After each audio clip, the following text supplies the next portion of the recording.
Alright, so this is going to be another movie review.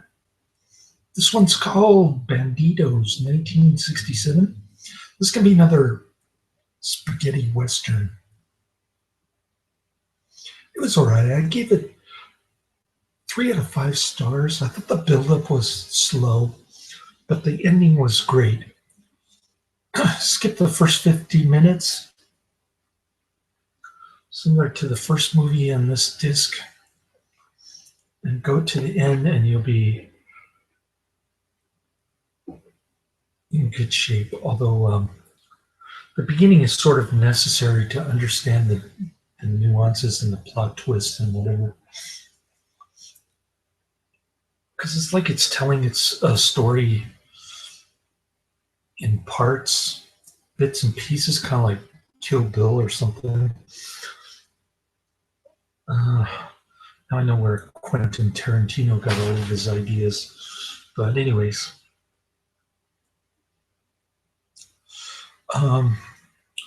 starts off with this guy, Billy Kane, I think his name is.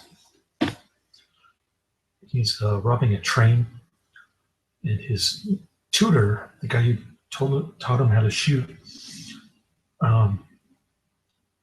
happens to be on the train. There's also some guy who didn't purchase a train ticket, but his knife was used to kill one of the passengers or one of the train employees. So of course he got blamed for it. And he was faced with 30 years, but he escaped.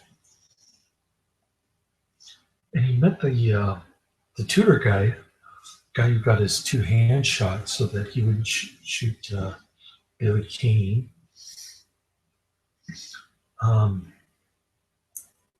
guess Billy Kane and the tutor guy were like brothers at one point. That's how close they were. But then Billy Kane started robbing trains, and then the tutor wanted to kill him. So Billy Kane ended up shooting both his hands instead. Meanwhile, this guy escapes from jail. The guy who was innocent. His only crime was not paying for his train ticket, but he was innocent of, being the perpetrator of the knife wound or whatever. So he escapes from jail. The tutor guy is doing his traveling road show, I guess, his gypsy caravan kind of deal, where he,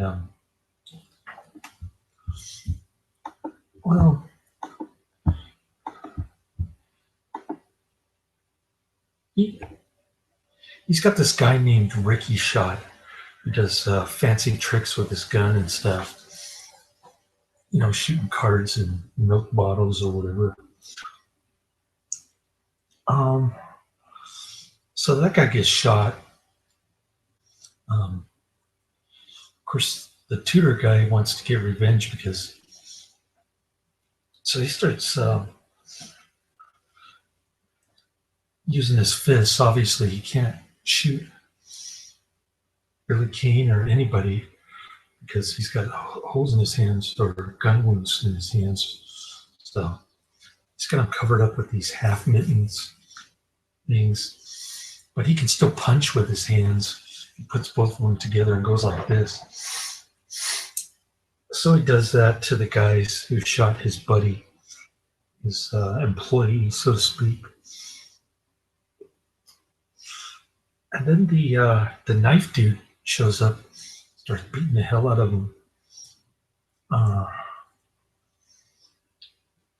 then the knife dude and the tutor become friends. Of course, the tutor wants to teach him how to sharpshoot and kill Billy Kane.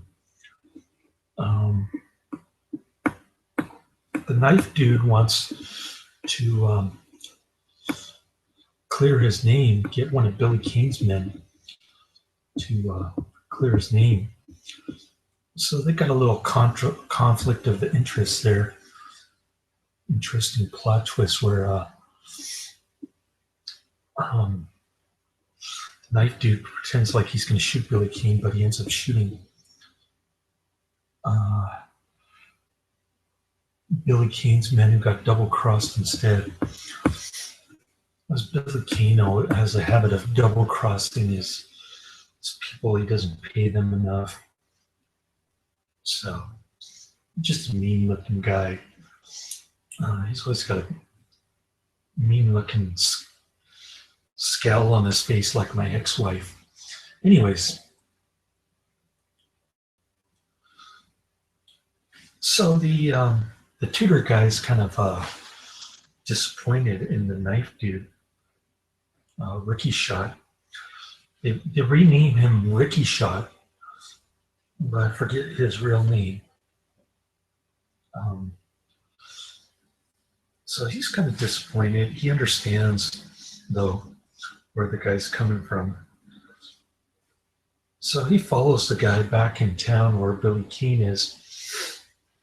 But Billy Keane then ends up shooting his tutor friend. Then there's a final showdown between Billy Keane and the knife dude. Guess who wins? I guess I just spoiled it for you. Sorry. Anyways, cool flick. It's got the typical spaghetti western sounding gunshots. The typical spaghetti western sounding soundtrack. And yeah, it's pretty much an imitation of Once Upon a West. I mean, there's a little Spanish in there. And they do make mention of the Texas-Mexico border. But other than that, it's just about a bunch of rival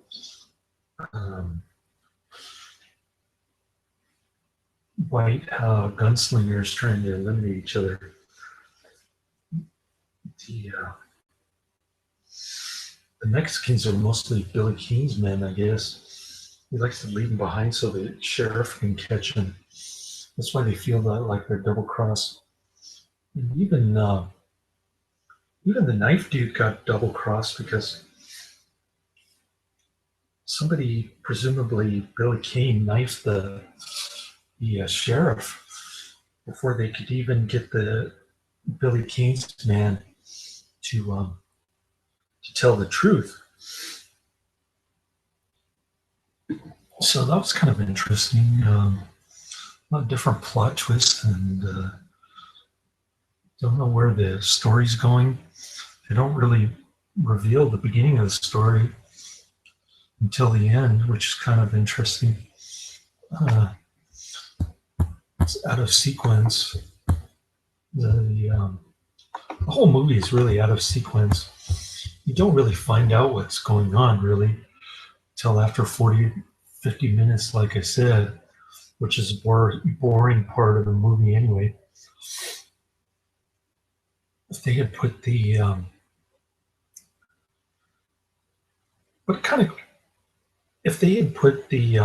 some of the ending parts in the beginning, instead of telling a story with the characters at the ending, I think it would have been a better movie, but same time, it was kind of cool getting caught off guard like that, 50 minutes in the movie or whatever. So, yeah, I can't really recommend this one. Take it or leave it. If you take it, I don't want to skip the first part, like I said, later.